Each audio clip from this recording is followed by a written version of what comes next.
Welcome to the first Sunday of Advent, where the whole world is waiting, not with dread, but with holy anticipation. Today we begin with hope, not as a feeling, but as a decision. Even in the shadows, we light the candle. Even in the silence, we trust the song is coming. Welcome to worship. The dawn is on its way.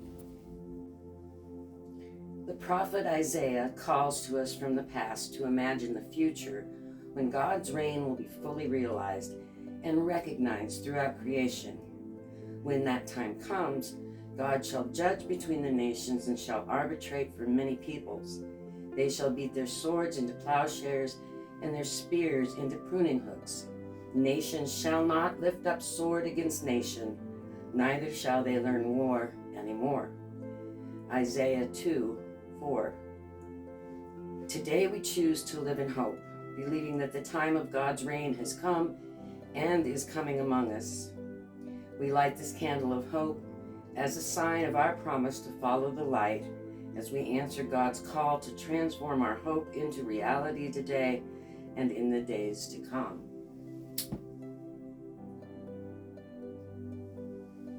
Please join me in prayer. God of shadows and dawn, we come with lamps unlit and hearts uncertain. Meet us in the quiet of this morning. Kindle hope where fear has taken root. Give us courage to wait well and faith to believe that even now your light is being born in us. Amen.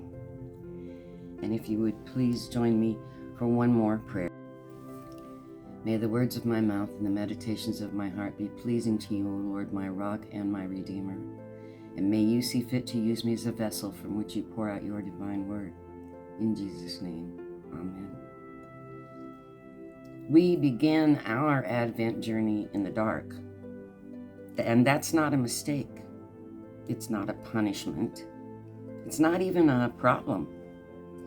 It's where the story always begins, with the people who walk in darkness, the women who wait and wonder, the prophets who cry out, and the world that is still aching for light.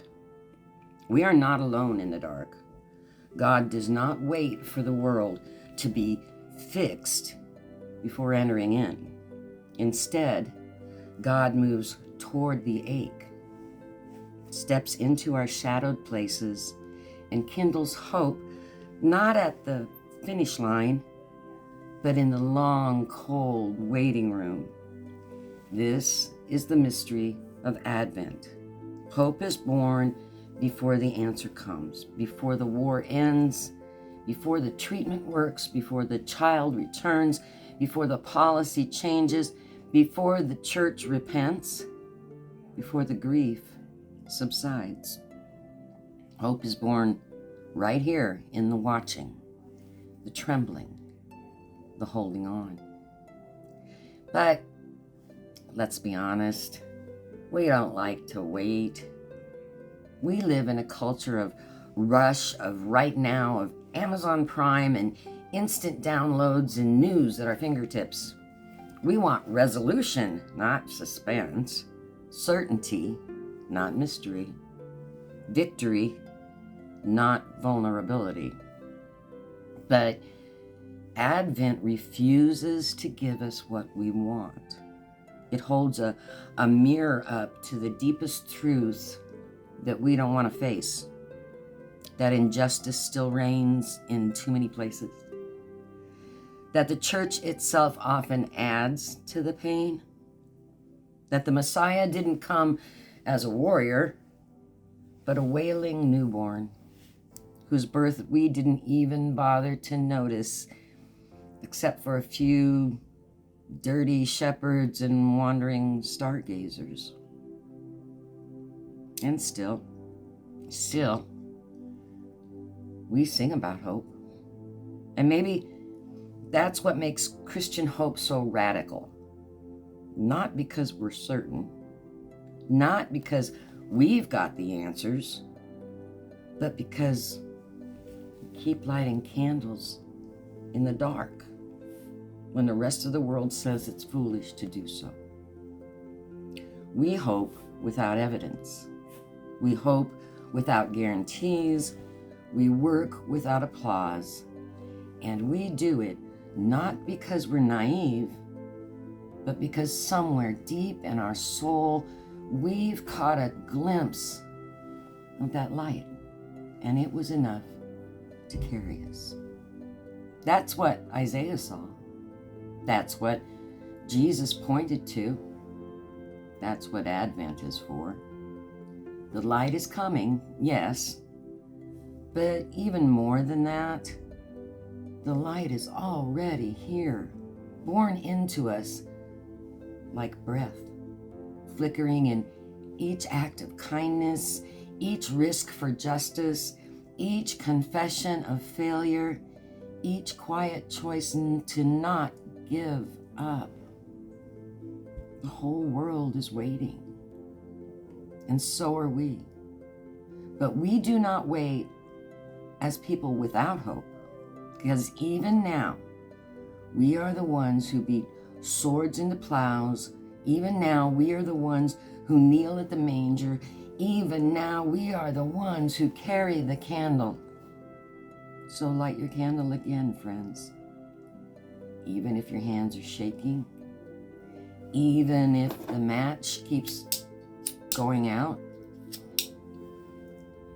even if you're the only one holding it.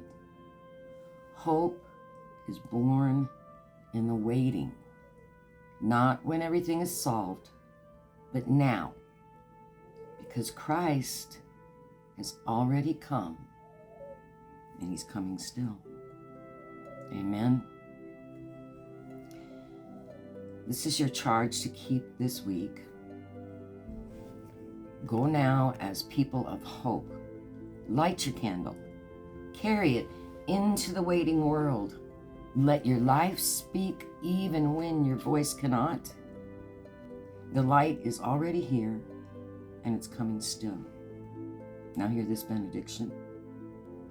May the God of holy mystery keep your flame alive.